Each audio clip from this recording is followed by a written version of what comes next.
Sometimes a single handshake can reveal more than 100 official statements. This week, cameras captured a brief meeting between Israeli Prime Minister Mr. Netanyahu and Ukrainian President Volodymyr Zelenskyy in Washington. It lasted only a few moments, maybe. There were smiles, greetings, and photographs. But behind that brief interaction lies much bigger geopolitical story.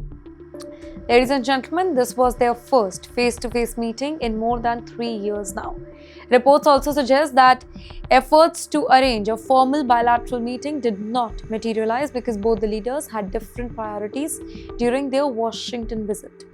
Well, at first, this may sound like a routine scheduling issue to you, right? But let's be honest here. In geopolitics, timing is rarely just about calendars. Both Israel and Ukraine are fighting conflicts that require constant military support. Both depend heavily on advanced American defense system, and both are looking towards Washington for continued political backing. Now, imagine being in a situation where two close American partners need the same military equipment, the same diplomatic attention, and the same strategic commitment, and that too all at the same time. That creates competition. Not competition on battlefield, but competition for priorities here.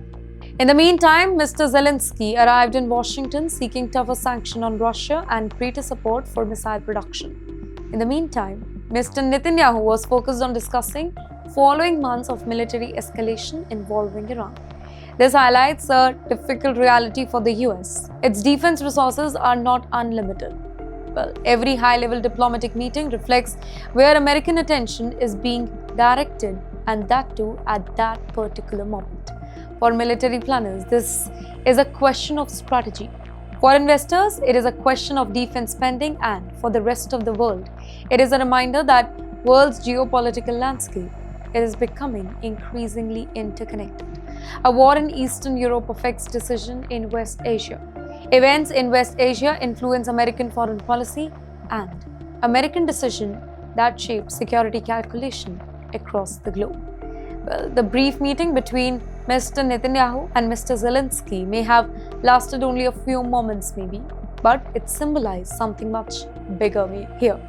The growing pressure on Washington to manage multiple global crises simultaneously while balancing military commitment, diplomatic relationship, and strategic priorities. And that brings us to our next chapter in today's Skyline. While leaders compete for military support abroad, intelligence agencies back home are confronting an entirely different kind of threat, one that is unfolding quietly in the shadows.